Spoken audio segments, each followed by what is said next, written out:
From Dolly's recipe bouquet आज के आमी आपनादेर साथे मुगेर डालेर एकटा रेसिपि शेयर करब। तबे रेसिपि शुरू करार आगे सबाइके जानाई आमार नमस्कार एवं भालोबासा। आमी अनेक दिन बादे आबार रेसिपि शेयर करते एसेछि। आमी एक्चुअली आमार चोख निये भीषण प्रब्लेमे छिलाम, तो ओई जन्य आमी अनेक दिन आपनादेर साथे कोनो रेसिपि शेयर करते पारिनी। तो आज के अनेक दिन बादे आबार এই মুগের ডালের রেসিপিটা আমার এত ভালো লাগলো খেয়ে, তাই ভাবলাম যে আপনাদের সাথে একটু শেয়ার করার দরকার। তো চলুন আজকের এই রেসিপিটা আপনাদের সাথে আমি শেয়ার করছি। আমি তার জন্যে কিছুটা সোনা মুগের ডাল নিয়ে নিয়েছি আর কড়াই গ্যাসে বসিয়ে দিয়েছি, কারণ ডালটা আমি আগে ভেজে নেব। এই পরিমাণ ডাল নিয়েছি আমি, আমার পরিবার অনুযায়ী ডাল নিয়েছি, আপনারা আপনাদের পরিবারের প্রয়োজন অনুযায়ী ডাল নিয়ে নেবেন। এবার আমি ডালটা ভালো করে একটু ভেজে নেব আর ভাজার পর ডালটা আমি ধোবো, কারণ আগে ধুয়ে নিলে ভাজা যাবে না। তাই এই ভাজা হয়ে গেছে দেখুন। এবার আমি ডালটা একটা পাত্রে নিয়ে নিলাম, ভাজা ডাল, আর তারপরে এটা এখন আমি একটু ধুয়ে নিচ্ছি। এই যে দেখুন আমি ডাল ধুয়ে নিয়েছি, এইভাবে ধুয়ে নিয়েছি। এখন আবার আমি কড়াইটা গ্যাসে বসিয়ে সর্ষের তেল দিয়ে দিচ্ছি আর ধোয়া ডালটা আমি পাশে রেখে দিয়েছি। সর্ষের তেল দিয়ে এখন আমি এখানে কিছুটা পেঁয়াজ ভেজে নেব। এটা গরম হওয়ার পর তেলটা আমি পেঁয়াজগুলো ছাড়বো। একটা বড় পেঁয়াজ ঝিরিঝিরি করে আমি দেখুন এইভাবে কেটে নিয়েছি, এরকম ছোট ছোট ঝিরিঝিরি করে। এখন পেঁয়াজটা আমি তেলে ছেড়ে দিচ্ছি, তেল গরম হয়ে গেছে। আর পেঁয়াজটা ভাজতে ভাজতে আমি একটা মশলা বানিয়ে নেব। পেঁয়াজটা ভাজা হতে থাক, আমি পাশে একটা মশলা বানিয়ে নিচ্ছি। একটা বাটিতে 1 টিস্পুন আদা দিয়ে দিলাম। আমি আদা এইভাবে অনেকটা করে আগে থেকেই মানে পেস্ট করে, মিক্সিতে পেস্ট করে ফ্রিজের চিলারে রেখে দেই, তাতে রান্নার সময় খুব সুবিধা হয়। তো কারণ মশলা করতে অনেকটা সময় যায়, কড়া থাকলে খুব সুবিধা হয়। 1/2 টিস্পুন শুকনো লঙ্কার গুঁড়ো নিয়ে নিলাম আর 1/2 টিস্পুন হলুদের গুঁড়ো নিয়ে নিলাম। এবার এটা আমি একটু জল দিয়ে 3টে মশলা মিশিয়ে রেখে দিচ্ছি। আর এমনিতেই গুঁড়ো মশলা কিন্তু ডাইরেক্ট তেলে না ছেড়ে যদি একটু জলে ভিজিয়ে ছাড়া যায় তাতে অনেকটাই ভালো হয়, কারণ শুকনো মশলা পুড়ে ওঠার একটা ভয় থাকে। এবার আবার চলুন পেঁয়াজটা আমরা একটু ভেজে নিই। পেঁয়াজটা লাল করে ভেজে নেব, তারপরে পেঁয়াজটাও আবার আমি তুলে রাখবো। এই রান্নাটা কিন্তু খুব সুন্দর হয় খেতে, তাই আপনাদের কাছে রিকোয়েস্ট রইল একবার এই রান্নাটা করে খাবেন। কোনো ঝামেলাও কিন্তু তেমন নেই, খুব সহজেই হয়ে যায়, কারণ পরে কিন্তু সোমবারা দেওয়ার কোনো ব্যাপার আর থাকে না। এবার দেখুন লাল করে ভাজা হয়ে গেছে পেঁয়াজ। এখন আমি এটা একটা বাটিতে, একটা পাত্রে আর কি তুলে রেখে দিচ্ছি, কারণ পরে আমি এটা ব্যবহার করব। এখন পেঁয়াজগুলো তুলে নিয়ে আমি এখানে যতটা তেল আছে একটু তেল কিন্তু কমিয়ে রাখবো, এতখানি তেল ব্যবহার করব না। এই যে দেখুন এইভাবে আমি পেঁয়াজটা ভেজে নিলাম। এবার তেল কিছুটা কমিয়ে দিচ্ছি, কারণ আমি এই রান্নায় পরে ঘি ব্যবহার করব, তাই আমি এতটা তেল ব্যবহার করব না। আর 2টো কাঁচা লঙ্কা চিড়ে আমি তেলে দিয়ে দিলাম একটু ফোড়নের জন্যে। কাঁচা লঙ্কাটা তেলে ভাজার পর তেলে কিন্তু একটা বেশ সুন্দর গন্ধ বেরোচ্ছে।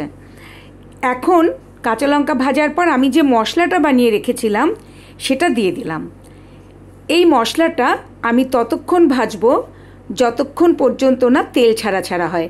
অ্যাকচুয়ালি মশলাটা একটু কষিয়ে নিতে হবে।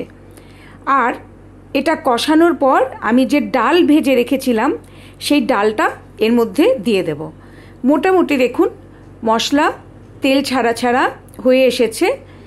এখন এখানে আমি ডালটা ছেড়ে দিচ্ছি।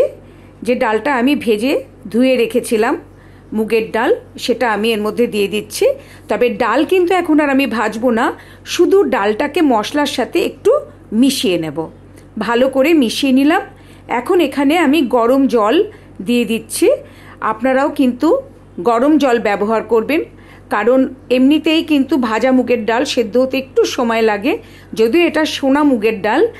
আর তাছাড়াও ডালে মানে যদি ঠান্ডা জল দেওয়া যায় তাতে কিন্তু ডাল সেদ্ধ হতে চায় না, তাই কিন্তু আপনারা এখানে গরম জলই ব্যবহার করবেন। আমি পরিমাণ মতো লবণ দিয়ে দিলাম এখানে। এবার আমি একটু সুগার ফ্রি ব্যবহার করছি, আপনারা 1/2 টিস্পুন চিনি দিয়ে দেবেন। আর আরও 3টে কাঁচা লঙ্কা এখানে দিয়ে দিলাম। এবার ডালটা ফুটে উঠেছে, আমি লো ফ্লেমে রেখে এটা প্রায় 15-20 মিনিট ফোটাবো যাতে সেদ্ধ হয়ে যায়। ডালটা ভালো করে সেদ্ধ হওয়ার পর 20 মিনিট বাদে আমি কিন্তু ঢাকনাটা খুললাম, আর তার আগে দুবার আমি মাঝখানে ঢাকনা খুলে ডালটা নেড়ে দিয়ে গেছিলাম। এবার 20 মিনিট বাদে ঢাকনা খুলে আমি দেখে নিয়েছি যে ডালটা ভালোই সেদ্ধ হয়ে গেছে। এইবার আমি খুন্তি দিয়ে ভালো করে ডালটাকে ভেঙে ভেঙে দিচ্ছি, কারণ ডালটা যাতে একদম গলে না যায়, আবার পুরো যেন আস্তও না থাকে, এমনভাবে করতে হবে যেন আধা ভাঙা থাকে। তাই ডাল ভালো করে সিদ্ধ হয়ে যাওয়ার পর খুন্তিটা দিয়ে আমি ভালো করে নেড়ে ডালটাকে বেশ সুন্দর করে আধ ভাঙা করে দিচ্ছি। বেশ দেখুন সুন্দর মিশে গেছে, ভাঙা হবে ডালটা।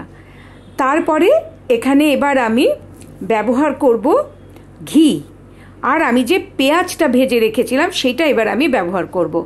আর ঢাকনা খোলার পর কিন্তু আমি গ্যাসের ফ্লেম আবার বাড়িয়ে দিয়েছি জলটা শুকিয়ে নেওয়ার জন্যে, কারণ এটা কিন্তু পুরো শুকনো হবে। এখানে 2 টিস্পুন ঘি আমি ব্যবহার করছি। আর তারপরে এখানে আমি দিয়ে দেব ভাজা পেঁয়াজ, যে পেঁয়াজটা ভেজে রেখেছিলাম সেটা আমি দিয়ে দিচ্ছি। এবার এগুলো সব ভালো করে ডালের সাথে মিশিয়ে দেবো। একটু পেঁয়াজ আমি রেখে দিলাম পরে গার্নিশিংয়ের জন্যে। এবার আমি ঘি আর পেঁয়াজটা ভালো করে মিশিয়ে দিচ্ছি, গ্যাসের ফ্লেম অফ করে দিয়েছি, দিয়ে সুন্দর করে পুরো পেঁয়াজ আর ঘিটা কিন্তু ডালের সাথে মিশিয়ে দিতে হবে।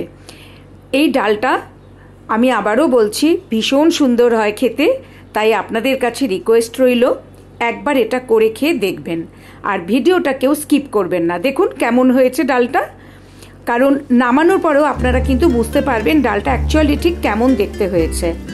এবার আমি ডালটা নামাচ্ছি, আর এরপরে কিন্তু আমি গার্নিশিংয়ের জন্যে একটু ভাজা পেঁয়াজ রেখেছি আর ঘি আবার ওপরে আমি ছড়িয়ে দেব। ডালটা পুরো নামানো হয়ে গেছে। এবার আমি যে পেঁয়াজ ভেজে রেখেছিলাম সেটা ভালো করে সাজিয়ে দিচ্ছি। আসলে যে কোনো খাবারই সুন্দর করে সাজিয়ে পরিবেশন করলে সেটার সৌন্দর্য আরও বেড়ে যায়, তার ফলে সেই খাবারটা খাওয়ার ইচ্ছাও কিন্তু অনেক গুণে বেড়ে যায়। এবার পেঁয়াজ সাজিয়ে দেওয়ার পর আরও 1 চামচ ঘি এখানে আমি দিয়ে দিচ্ছি। 1 টিস্পুন ঘি ছড়িয়ে দিলাম ডালে। আর মুগের ডালে ঘি কিন্তু ভীষণ ভালো লাগে খেতে। এবার আমার রান্না শেষ, আমি আবার আসবো নতুন কোনো রান্না নিয়ে।